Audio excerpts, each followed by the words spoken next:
दोस्तों, अगर आप अपनी लाइफ में कुछ नया सीखना चाहते हैं तो चैनल को सब्सक्राइब जरूर करिएगा।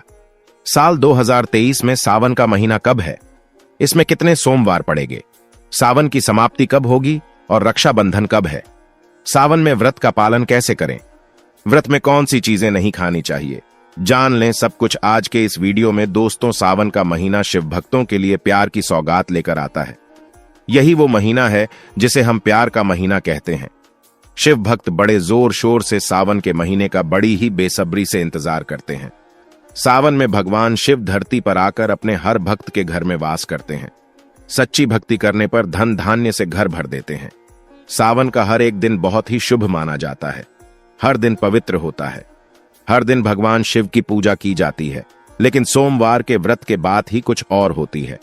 सावन के बारे में हर बात बताने से पहले आपसे रिक्वेस्ट करते हैं कि वीडियो को लाइक जरूर करिएगा, दोस्तों को शेयर कर दीजिएगा, और अगर आपने अभी तक चैनल को सब्सक्राइब नहीं किया है तो चैनल को सब्सक्राइब करके बेल आइकॉन जरूर दबाइएगा। पहले जानते हैं सावन के इस पवित्र महीने में कितने सोमवार पड़ेंगे और आपको कितने व्रत रखने हैं। दोस्तों, सावन का महीना इस साल 4 जुलाई दिन मंगलवार से शुरू हो रहा है। इस समय बहुत ही शुभ योग बन रहा है। ये दिन साक्षात मंगलकारी है। इस दिन आप भगवान शिव की पूजा अवश्य करें। 4 जुलाई से शुरू हो रहे सावन के महीने में इस बार शिव जी की अधिक कृपा बरसेगी, क्योंकि इस साल कुल 8 सावन सोमवार के व्रत है। 4 सावन सोमवार व्रत और 4 सावन अधिक मास व्रत इस बार मलमास या पुरुषोत्तम मास होने की वजह से 4 नहीं बल्कि 8 सोमवार के व्रत किए जाएंगे। पहले सोमवार का व्रत 10 जुलाई को, दूसरे सोमवार का व्रत 17 जुलाई को, तीसरे सोमवार का व्रत 24 जुलाई को, चौथे सोमवार का व्रत 31 जुलाई को, पांचवां व्रत 7 अगस्त को, छठे सोमवार का व्रत 14 अगस्त को, सातवें सोमवार का व्रत 21 अगस्त को और 8वें सोमवार का व्रत 28 अगस्त को रखा जाएगा। ऐसे में इस बार सावन पूरे 2 महीने तक रहने वाला है, यानी पूरे 58 दिन न कम न ज्यादा भगवान भोलेनाथ आपके घर में स्थायी रूप से वास करने वाले हैं। तो ऐसे में दिल खोलकर भगवान शिव की उपासना और भक्ति में लग जाए। दोस्तों, ये शुभ संयोग पूरे 19 सालों के बाद बना है। सावन का पहला सोमवार 10 जुलाई को पड़ेगा। इस दिन आप व्रत अवश्य रखें। भगवान भोलेनाथ आपकी सभी मनोकामनाएं अवश्य पूर्ण करेंगे। सावन की समाप्ति होगी 31 अगस्त को और रक्षाबंधन का त्योहार मनाया जाएगा 30 अगस्त। बुधवार के दिन यानी सावन समाप्ति होने से एक दिन पहले रक्षाबंधन का पर्व मनाया जाएगा। ऐसे में अब जान लेते हैं सावन के इस पवित्र महीने में कौन सी गलती नहीं करनी चाहिए जिससे कि शिव जी नाराज ना हो। और सावन व्रत में ये फल तो कभी मत खाना नहीं, तो भगवान भोलेनाथ आपसे क्रोधित हो सकते हैं। आपका व्रत टूट सकता है। आइए जानते हैं कुछ ऐसी सावधानियां जिन्हें भूल कर भी नहीं करना चाहिए। नंबर 1, शास्त्रों में बताया गया है कि व्रतधारी को उधार मांगकर फल आदि नहीं खाना चाहिए। इससे पाप लगता है और व्रत अधूरा रह जाता है। सोमवार का व्रत हो या कोई और व्रत में पड़ोसियों से मांगकर फल वगैरह खाना नहीं चाहिए। व्रत में उधार मांगकर खाने से व्यक्ति का व्रत झूठा हो जाता है। ईश्वर की शरण में आने पर व्यक्ति को झूठ नहीं बोलना चाहिए, कर्ज नहीं लेना चाहिए, चुगली आदि नहीं करनी चाहिए, उधार मांगकर भी खाना नहीं चाहिए। अगर व्रत के दौरान आपको कोई अपनी मर्जी से खाने के लिए कुछ देता है तो उसे आप खा सकते हैं, लेकिन व्रत में कम से कम उधार मांगकर फल आदि खाना नहीं चाहिए। इससे पाप लगता है और व्यक्ति की पवित्रता भंग हो जाती है। नंबर 2, सोमवार का व्रत हो या सावन का व्रत आपको नाशपाती नहीं खाना चाहिए। दरअसल इस फल का नाम नाशपाती यानी नाश करने वाला होता है, इसलिए इस फल को व्रत में नहीं खाना चाहिए। व्रत आदि को छोड़कर किसी और दिन आप इसे खा सकते हैं, लेकिन जिस दिन आपका व्रत हो उस दिन नाशपाती का सेवन बिल्कुल नहीं करना चाहिए और भगवान को भी नाशपाती नहीं चढ़ाना चाहिए। नंबर 3, कभी कुत्तू या सिंघाड़े का आटा खाने से भी आपका व्रत टूट सकता है। दोस्तों, लंबे समय से रखा हुआ आटा आपका व्रत भंग कर सकता है। दरअसल पुराने आटे में घुन आदि कीड़े वगैरह पड़ जाते हैं जो ठीक तरह से दिखाई भी नहीं देते।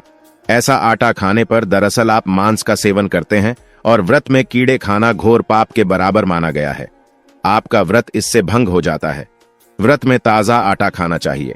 लंबे समय से रखे हुए आटे में कीड़े पड़े जाते हैं तो ऐसा कभी ना करें। व्रत हमेशा शुद्धता में ही रखना चाहिए। सावन का महीना बड़ा ही पवित्र महीना माना गया है, इसलिए ये 5 चीजें भगवान शंकर के पास कभी ना रखे। जानते हैं उनके बारे में। नंबर 1, जहां शिवलिंग रखा हो या महादेव की कोई भी प्रतिमा हो वहां पर भूलकर भी जूते चप्पल लेकर जाना नहीं चाहिए। जरा सोचिए, जब आपके कमरे में कोई चप्पल लेकर प्रवेश करता है तो आपको कितना क्रोध आता है। तो इसी कारण महादेव भी आपसे नाराज हो जाते हैं और आपको मिलने वाला फल नष्ट हो जाता है। ऐसे में हमेशा मंदिर में नंगे पांव ही प्रवेश करें, क्योंकि चमड़े की चप्पल हमेशा अशुद्ध रहती है। इससे देव शक्ति नाराज होती है। नंबर 2, अक्सर महिलाओं को मासिक धर्म आ जाता है और वो बिना किसी को बताए पूजा पाठ कर लेती है, जो कि शास्त्रों में वर्जित माना गया है। इस समय महिलाओं को जानकर भी अनजान नहीं बनना चाहिए। अगर आपको मानसिक पीड़ा है तो घर के मंदिर में या बाहर के मंदिर में प्रवेश नहीं करना चाहिए। इससे देव शक्तियां नाराज होकर आपसे क्रोधित हो सकती हैं।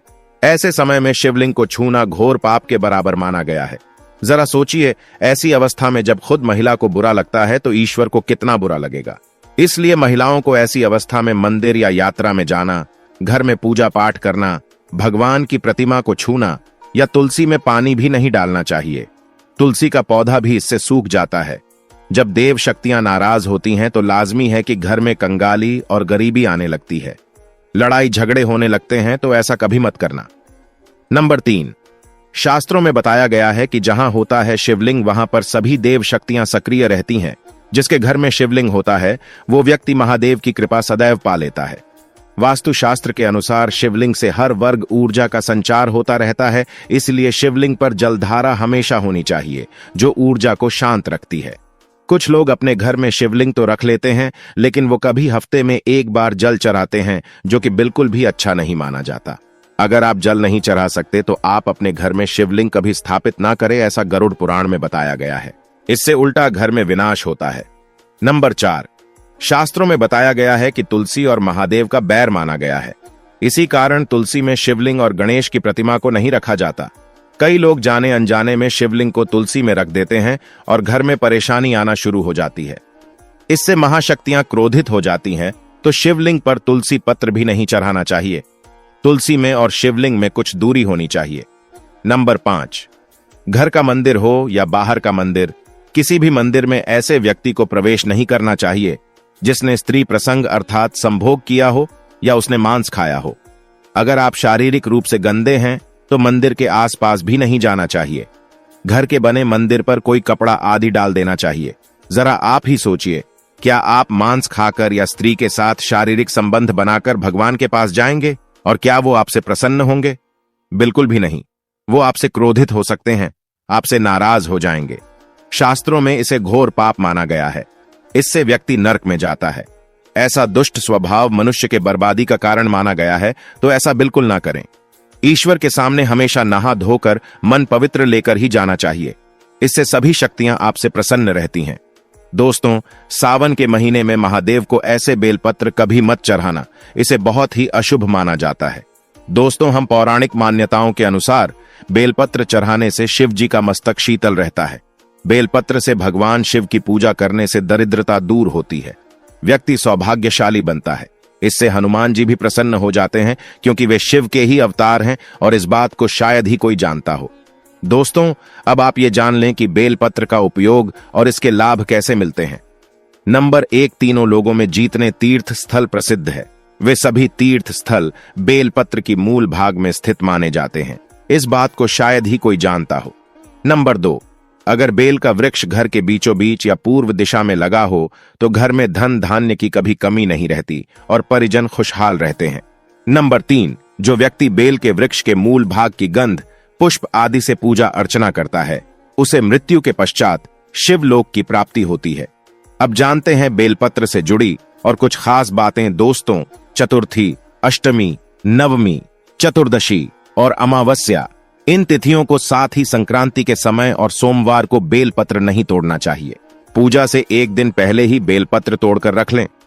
दोस्तों, हम बेलपत्र कभी अशुद्ध नहीं होता। अगर आपको पूजा के लिए नया बेलपत्र नहीं मिल रहा है तो आप किसी दूसरे के चढ़ाए हुए बेलपत्र को स्वच्छ जल से धोकर भगवान शिव को अर्पित कर सकते हैं। बेलपत्र में कम से कम 3 पत्तियां होनी चाहिए। कटी फटी पत्तियों का बेलपत्र भगवान शिव को गलती से भी अर्पित मत करना। कटी फटी पत्तियों को अर्पित करने से शिव का अपमान माना जाता है और बेलपत्र का भी, इसलिए बेलपत्र की पत्तियां एकदम साफ होनी चाहिए। दोस्तों, सावन के इस पवित्र महीने में जिस व्यक्ति को 5 संकेत मिल जाए तो इससे ये पता चलता है कि महादेव आपकी भक्ति से बहुत प्रसन्न हैं और आपको धनी होने से कोई भी नहीं रोक सकता। चलिए जानते हैं। नंबर 1, बैल का दरवाजे पर आना। दोस्तों, नंदी महाराज भगवान भोलेनाथ के वाहन हैं। नंदी को भगवान शिव का द्वारपाल भी कहा गया है।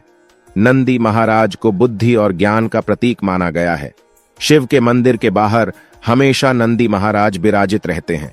लेकिन अगर सावन के इस पवित्र महीने में अचानक से नंदी महाराज आपके दरवाजे पर आ जाए और घर की चौखट को सींग मारने लगे, तब आपको समझ लेना चाहिए कि भगवान शिव आपके घर में आने वाले हैं। ये उनके आने का एक संकेत है। भगवान शिव आपकी भक्ति से बहुत प्रसन्न हैं और आपके घर में खुशियां आने वाली है।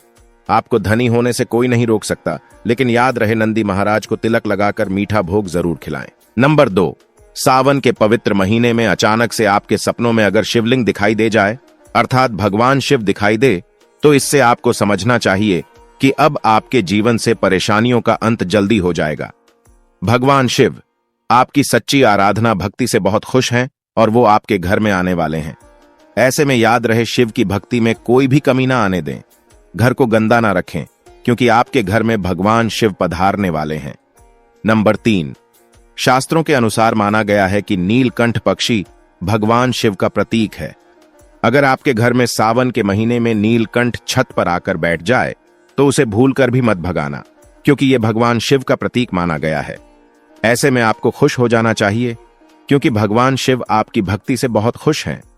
शास्त्रों में बताया गया है कि नीलकंठ अगर मनुष्य के घर पर आकर बैठ जाए तो यह घर में साक्षात महादेव शिव के आने का संकेत है।